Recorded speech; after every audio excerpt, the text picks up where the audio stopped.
Today we're diving into the 7 core principles of building wealth. And look, this isn't some secret club. These are ideas anyone can use no matter where you're starting from. So, let's get into it. You know, for so many of us, the whole idea of becoming wealthy feels, well, kind of like an impossible dream, right? Especially if you're not starting with a lot. It's a super common feeling, but I promise you it does not have to be your reality. The real key here is to just shift your perspective. Building wealth isn't about winning the lottery or some crazy get-rich-quick scheme. Not at all. Instead, it's about understanding and really leaning into a set of core principles that can totally change the game for your financial goals. So, here's the game plan for today. We'll kick things off with the absolute foundation, financial literacy. Then, we'll get into building your blueprint, your own personal strategy and vision. After that, we'll talk about the engine, how you actually manage your money. And we're going to wrap up with what I think is truly the ultimate investment. Okay, first up, principle number 1. This is the bedrock for everything else we're going to talk about. Financial literacy. Seriously, think about like learning the language of money. I mean, you can't really expect to win a game if you don't even understand the rules, right? So, what do we actually mean by financial literacy? Well, in plain English, it's having the knowledge that lets you confidently and efficiently handle your own money, managing it, saving it, and investing it. It's the whole foundation of your relationship with your finances. It's what lets you make smart moves instead of just guessing. And building that literacy comes down to some really practical skills. We're talking about things like, actually knowing how to budget, having a real plan to get out of debt, just keeping track of where your money goes, and getting the basics of investing. These are the tools that put you in the driver's seat of your own financial future. So once you've got that foundation poured, it's time to create a blueprint. This is where you draw up your own personal roadmap to wealth. And what you're about to see is that this map, it isn't just about numbers. It's also about the people you bring along for the ride. And this brings us right to our second principle. Look, wealth is almost never built in a vacuum. It's built with systems and, maybe even more importantly, with the help of other people. Building those meaningful connections is absolutely essential. Now, I know what you might be thinking. Networking. Ugh, the word itself can make you cringe, right? Walking into a room of strangers, making small talk, it can feel so transactional and, kind of sleazy. But it really doesn't have to be that way.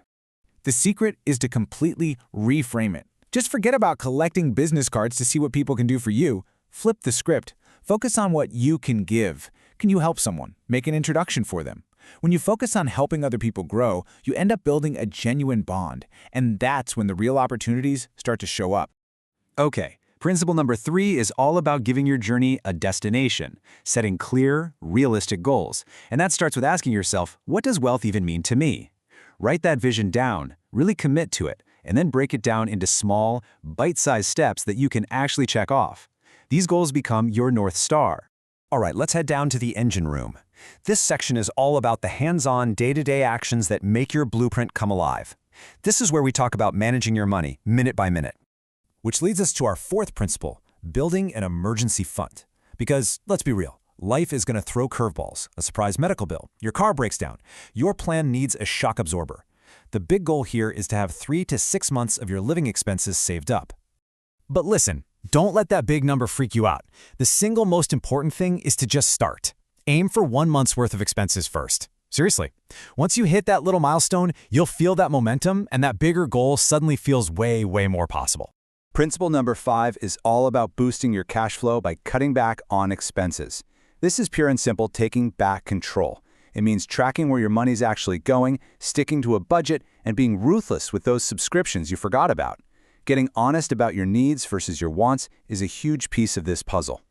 But, and this is a really crucial point, this is not about making yourself miserable. In fact, you should absolutely budget a small amount for treats. Why? Well, it's like a crash diet. If you're way too restrictive, you're just going to end up splurging like crazy later. It has to be sustainable. Okay, so you're saving, you're cutting costs, that's awesome. But how do you actually make that money start working for you? That brings us to our 6th principle, investing. This is hands down one of the most powerful tools for building wealth over the long haul.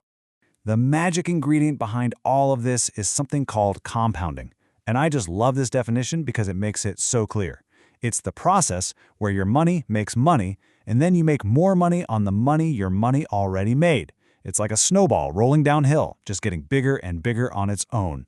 And check this out. This table just shows you how incredible that is over time. Let's say you invest just $100 a month. After 10 years, you've got some pretty nice earnings, but look at year 20.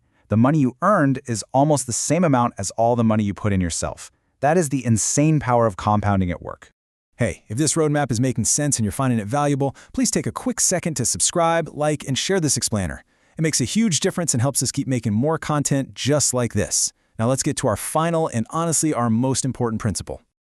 And that brings us to our seventh and final principle, the one that fuels everything else we've talked about today. The ultimate investment is, and it always will be, you. This quote just nails it, doesn't it? Pouring resources into yourself isn't just about some future payoff. It makes your life better right now. It is, without a doubt, the most profitable investment you could ever possibly make. So what does that actually look like day to day? Well, it means taking care of your mental and physical health. It means never stopping learning, always growing, picking up new skills, and then using all that new knowledge to create new opportunities, maybe even totally new streams of income for yourself. So there you have it. We've laid out all 7 principles. The question isn't really what to do anymore. It's what you're going to do. So I'll leave you with this thought. Now that you have the blueprint in your hands, what's the very first step you're going to take, starting today, to invest in yourself?